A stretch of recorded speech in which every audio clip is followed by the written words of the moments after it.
If it were not for Almost Home and what they are getting here to help them, one, become better mothers, two, become better citizens, then that is breaking that cycle of poverty, because we provide them with what they need in order to have a stable living environment.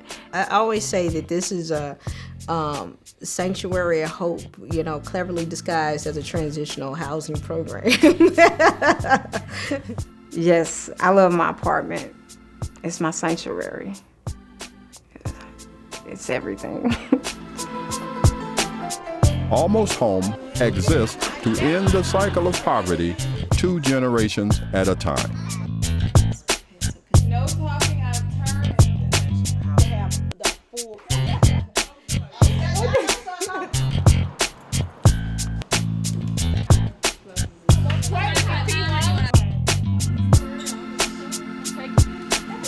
Almost Home empowers young moms to become self-sufficient and create a better future for themselves and their children.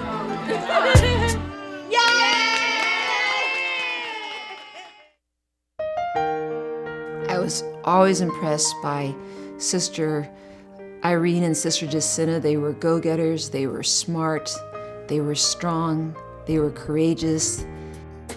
We decided on creating a transitional housing program where the teen moms could stay anywhere from 9 months to 2 years. And our big focus was to get them to be educated in through high school. They're either enrolled in high school, GED programs, or they're working.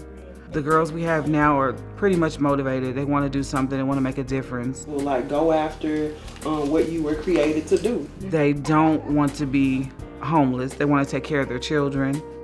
They knew that an education would help them come out of poverty, and if the mothers could show their children that when they got educated, they could also go out and get a good job and take care of themselves and their children, those children will probably do the same thing that their mothers did. I remember one girl said, "Oh, sister, I'm the first one in my family to go across the stage and get a diploma."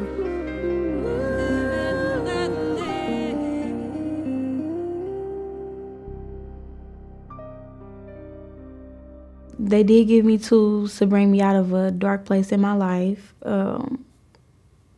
It's a huge transition from what it was then and what it is now. That's why we have to give them all the support we can to let them know you can do this, you can do it, encouraging them.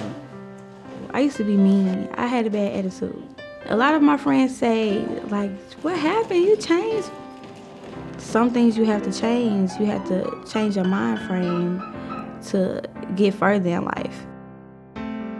Well, before I came to Almost Home, I had nowhere to live. I was homeless. I was living from house to house, me and my daughter. She was a toddler at the time, way too young to be out on the streets.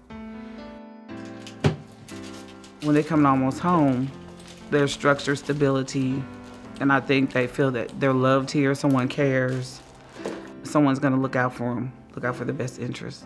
Teen pregnancy, homelessness, abuse and domestic violence, those are really just symptoms of a larger systemic issue, and that's poverty. And most of our girls who come from generational poverty have experienced all of those things. Breaking the cycle of poverty 2 generations at a time, and that's exactly what happens here. If they are a teen mom, they need to understand that that's not the end for you. You don't have to be dependent on welfare for the rest of your life. You can pick yourself up by the bootstraps and go forward. You can overcome. Trying to teach these girls that their desire for independence can be accomplished through their own efforts. Basically, Almost Home, we have a class every week, or every day actually, we go to a class. I think it's fantastic that they're teaching them life skills classes that is really going to give them practical knowledge. Job skills, life skills, parenting skills, all these work together to kind of form the whole person. They learn the skills, and most importantly, they get to do it in a safe place. It's more than just about how to get a job, but it's really about how do you get a job that's aligned with your strengths and your career interests so that you can grow into a career, obviously increase your income and make a living wage and support your family. Almost Home is doing a wonderful job of identifying where the open positions are in our area and what skills are needed to qualify for those. So the girls will have an opportunity to get trained in some high-demand fields, IT and coding and aerospace engineering and the healthcare field. So that's really exciting for us.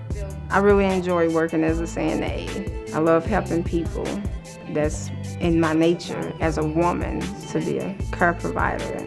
This is the place that you're going to go before you go to your own home, so you're almost home, and feel like a family. So we have birthday parties, New Year's Eve parties, Christmas parties, Thanksgiving parties, every holiday party. We always doing something. I thought, what a fun idea. I'd like to throw a birthday party. What have been some of the barriers maybe that you faced before you to transition this from a program that was primarily focused around homelessness and housing young moms to actually developing a program that was going to build their spirits so that we have young women who can be active participants and contributors in our community. The goal with the transitional apartment is to give them that period of, yes, they're on their own, but they're just across the street from the place with all of the support services. Not just to transition into someone else's home or their grandmother's home, to transition into their own home.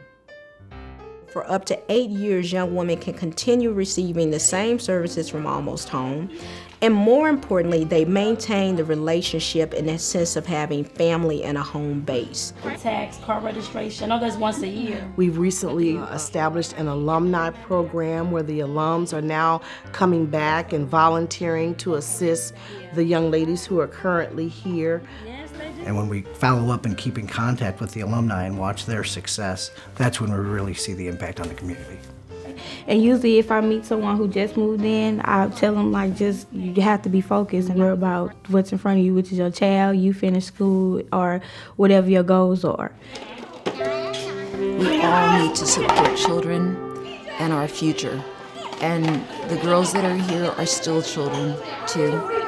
So we need to help them to grow up, to be more self-sufficient and confident in themselves and able to be the best that they can be. Does that for their program. They pay to place students. United Way, as well as the Deaconess Foundation, have assisted us tremendously in helping us to, just as an organization, become a more stable organization. If you want to put your charitable dollars somewhere where it's going to have a direct positive impact on people, this is the place to do it. Thank you. It's very nice that Schnucks is involved on a local level like this. It's an opportunity that they're very fond of taking advantage of to be able to give something back to the community. Edward Jones hosts a baby shower every year where over 100 women come. We have a silent auction. It's an amazing event. Now it's one of our primary fundraisers. The Nestle Purina Women in Business, they came up with this idea to do a back-to-school barbecue for us. We really wanted to celebrate education and the accomplishments of our girls. We wanted to have a family reunion type event, and so they plan and spearhead that every year. It's a wonderful partnership they have with Almost Home. It was just a real fun day on the golf course. It was well attended, and we had over 90 golfers, so it was our best attendance at the tournament thus far. The girls who come through here and their children, they are the future workforce. And so I guess the message to businesses in St. Louis is get in early and be a part of this movement. The board is committed, the staff is committed, the residents are committed to bettering their lives, and you see the results. Thank Almost Home for everything, room and board, uplifting me, encouraging me, and just helping me be a better me.